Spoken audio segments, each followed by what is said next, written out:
मेरी उम्र 20 साल थी। घर में पैसे की तंगी के चलते मैं गीता देवी के घर पर काम करने लगी। मैं बड़ी मेहनत से उनके घर का सारा काम करती थी। उनके घर में जितने लोग उतनी ही फरमाइश।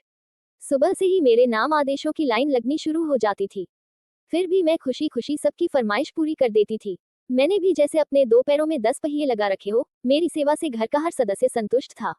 गीता देवी का परिवार मेरी सेवा और ईमानदारी को स्वीकार भी करता था। मैं थी भी ऐसी ही, दूध सा गोरा और कमल सा चिकना बदन, कचरारे नैन, रसीले होठ, पतली कमर, काली नागिन जैसे काले लंबे बाल और ऊपर से खनकती हुई आवाज। मेरी खूबसूरती मेरे किसी फिल्म की हीरोइन होने का एहसास कराती थी। घर की मालकिन गीता देवी की बेटी रचना, जो मेरी हम उम्र थी, उसके पुराने मगर मॉडर्न डिजाइन के कपड़े जब मैं पहन लेती थी तो मेरी खूबसूरती में और भी निखार आ जाता था। गीता देवी का बेटा अजय तो मुझ पर लड्डू था, हमेशा मेरे आसपास डोलते रहने की कोशिश करता रहता था। मैं भी मन ही मन उसे चाहने लगी थी। अब तक हम दोनों में से किसी ने भी अपने मन की बात एक दूसरे से जाहिर नहीं की थी। घर के दूसरे कामों के अलावा गीता देवी की बूढ़ी सास की देखभाल की पूरी जिम्मेदारी भी मेरे कंधों पर ही थी। दरअसल गीता देवी एक कॉलेज की प्रिंसिपल थी, उन्हें सुबह के 8 बजे तक घर छोड़ देना पड़ता था। बड़ा बेटा अजय और बेटी रचना दोनों सुबह 9 बजे तक अपने अपने कॉलेज के लिए निकल जाते थे। गीता देवी के पति रमन जी का खुद का बिजनेस था, उनके मिलने वालों के चाय नाश्ते का इंतजाम भी मुझको ही देखना पड़ता था। मैं सुबह के 7 बजते बजते उनके फ्लैट पर पहुंच जाती थी। पूरे 10 घंटे लगातार काम करने के बाद शाम के 6 बजे तक ही मैं अपने घर लौट पाती थी। एक दिन मैं गीता देवी के घर पर अकेली थी, बूढ़ी अम्मा भी किसी काम से पड़ोस में गई हुई थी। घर का काम निपटा कर थोड़ा सुस्ताने के लिए मैं जैसे ही बैठी दरवाजे की घंटी बज उठी। मैंने दरवाजा खोला तो सामने अजय खड़ा था। घर में और कोई नहीं है क्या? अजय ने अंदर आते हुए पूछा।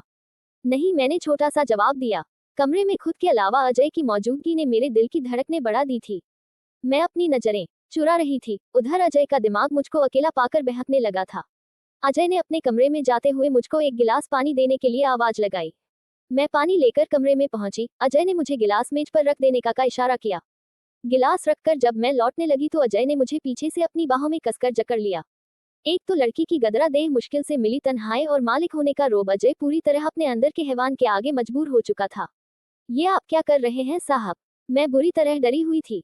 वही जो तुम चाहती हो, तुम्हें तो फिल्मों की हीरोइन होना चाहिए था। किन कंगाल के घर पैदा हो गई तुम? कोई बात नहीं, तुम तो किसी बड़े घर की बहू बनने के लायक हो मेरी जान। मैं तुम्हें बहुत प्यार करता हूँ, मैं तुमसे शादी करना चाहता हूँ। फिर अजय ने मुझे बिस्तर पर गिरा दिया और मेरे जिस्म पर सवार होने लगा। मुझ पर ताकत का इस्तेमाल करते हुए अजय बड़ी बेशर्मी से बोला, पहले अपनी जवानी का मजा चखाओ, फिर मैं तुम्हें अपने परिवार की बहू बनाता हूँ। लेकिन शादी के पहले ये सब करना पाप होता है, मैं गिड़गिड़ाते हुए बोली। पाप पुण्य का हिसाब बाद में समझाना बेवकूफ लड़की, पहले मैं जो चाहता हूँ वह करने दे। अजय वासना की आग में पूरी तरह दहक रहा था। इसके आगे वह कोई हरकत करता घर का दरवाजा खटाकर खुला। सामने गीता देवी खड़ी थी। अपनी माँ को देख अजय पहले तो डरा, फिर पतरा बदलकर पलंग से उतर गया। मैं भी उठ खड़ी हुई। ये सब क्या हो रहा है? गीता देवी चीखते हुए बोली।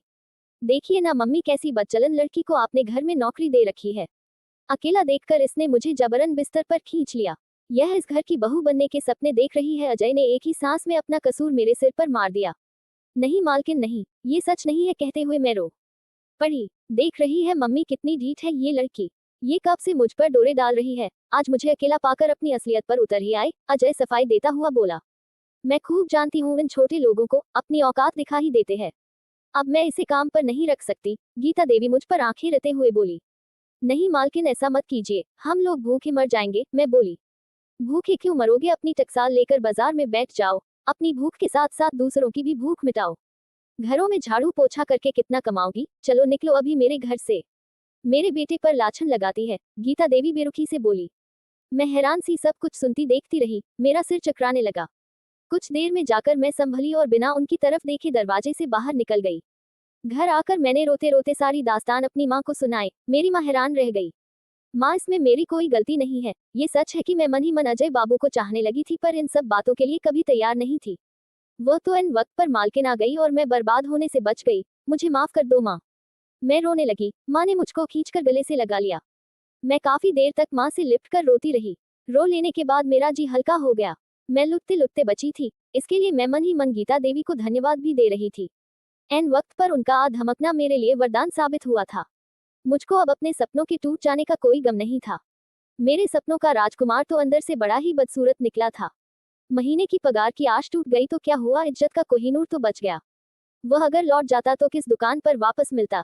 इतना कहकर मेरी माँ ने इत्मीनान की एक लंबी सांस ली। कुछ खोते खोते बहुत कुछ बच जाने का संतोष मेरे चेहरे पर भी दिखने लगा था। तो दोस्तों, आपको ये कहानी कैसी लगी हमें कमेंट करके जरूर बताएं। ऐसी ही कहानियां रोजाना पढ़ने के लिए आप हमारी चैनल पर बनी रहे।